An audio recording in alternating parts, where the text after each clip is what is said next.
Assalamualaikum warahmatullahi wabarakatuh. Perkenalkan saya Jayanti dengan NIM C1C020061.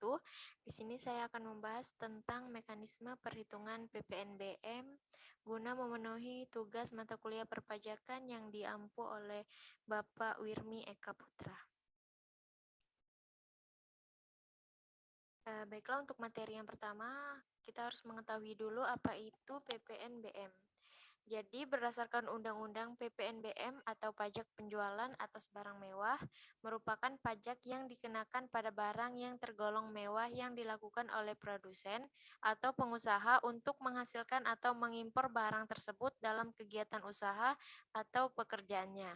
Sesuai dengan nama pajak ini, objek PPNBM merupakan barang kena pajak atau BKP yang termasuk dalam kategori barang mewah. PPNBM ini merupakan pajak yang dikenakan oleh pemerintah untuk menjalankan fungsi keseimbangan pembebanan pajak antara konsumen yang berpenghasilan rendah dan konsumen berpenghasilan tinggi, serta pengendalian pola konsumsi atas barang kena pajak yang tergolong mewah.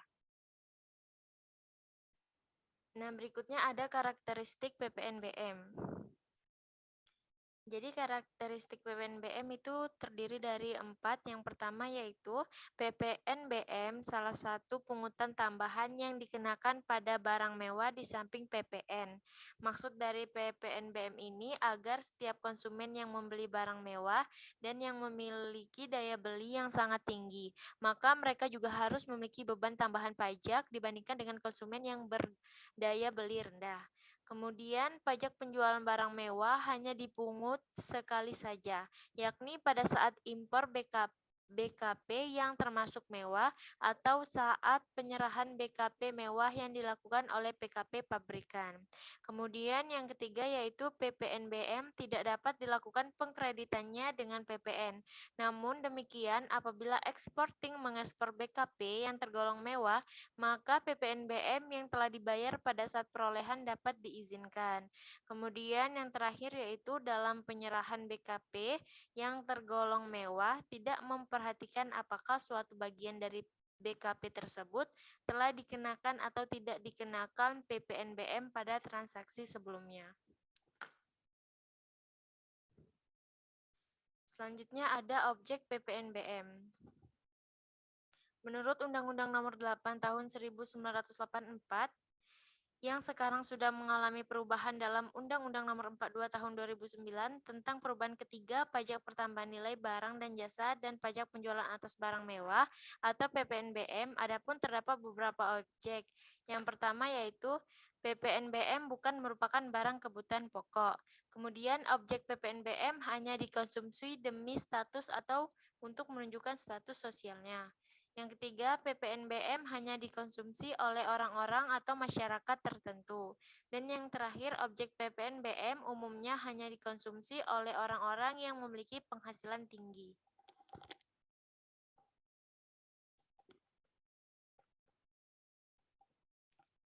Di sini ada tarif PPNBM. Yang pertama yaitu tarif 10% untuk kendaraan umum, kategori tertentu, alat rumah tangga, alat pendingin, hunian mewah, televisi, dan minuman non-alkohol. Kemudian tarif 25% untuk kendaraan bermotor berat dan berbahan bakar solar, misalnya kombi, pick-up, dan minibus. Kemudian tarif 20% untuk kendaraan bermotor kategori tertentu, alat fotografi, berbagai jenis permadani, peralatan olahraga impor, dan barang lainnya. Kemudian yang terakhir yaitu tarif 35% untuk minuman bebas alkohol, bahan berbahan kulit impor, batu kristal, bus, dan barang pecah belah lainnya.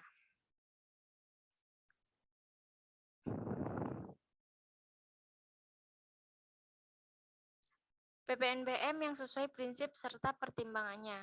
Berikut beberapa prinsip serta pertimbangan yang terdapat dalam pajak penjualan barang mewah, yaitu ada prinsip atas ketentuan PPNBM. Sebagai pajak penjualan atas barang mewah yang telah dibayar, tidak dapat dikreditkan sebagai pajak penjualan atas barang mewah yang terutang, sehingga atas prinsip pemungutannya untuk satu kali saja, yaitu pada saat melakukan penyerahan dari pabrikan atau produsen barang kena pajak yang tergolong mewah. dan adanya impor barang kena pajak yang tergolong mewah. Yang kedua yaitu pertimbangan atas ketentuan PPNBM. Menurut penjelasan pasal 5 ayat 1, Undang-Undang PPN nomor 41 tahun 2009, terdapat beberapa pertimbangan atas pernyataan pemerintah Indonesia yang menganggap bahwa PPNBM sangatlah penting untuk diterapkan. Yang pertama, pentingnya keseimbangan pembebanan pajak, yaitu antara konsumen yang berpenghasilan rendah dan konsumen yang berpenghasilan tinggi. Kemudian, pentingnya pengendalian pola konsumsi mengenai barang kena pajak yang tergolong mewah. Dan yang terakhir, perlindungan terhadap produsen kecil atau tradisional dan mengamankan penerimaan negara. Selanjutnya ada contoh perhitungan dari PPNBM. Di sini rumus atau tarif yaitu PPN sama dengan tarif PPN dikali harga barang dikurang PPNBM. Sebagai contoh, Andi merupakan seorang pengusaha di bidang tekstil.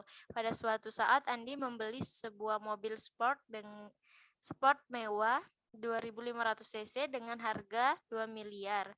Berdasarkan DPP, mobil tersebut terkena tarif PPNBM sebesar 40%. Lalu berapakah nilai uang yang harus dibayarkan Bapak Ahmad untuk membawa masuk mobilnya ke Indonesia? Nah, jadi di sini ada penyelesaiannya yaitu PPN sama dengan tarif PPN dikali dalam kurung harga barang dikurang PPNBM. Untuk PPN-nya 10% dikali 2 miliar dikurang 2 miliar dikali 40%. PPN sama dengan 10% dikali 2 miliar dikurang 800 juta. 800 miliar. PPN sama dengan 10% dikali 1 miliar 200 juta dikurang 120 juta. Jadi total harga mobil yang harus dibayarkan Andi adalah harga mobil ditambah PPN tambah PPNBM, yaitu sebesar 2 miliar ditambah 120 juta tambah 800 juta. Jadi total yang dibayarkan yaitu 2 miliar 920 juta rupiah.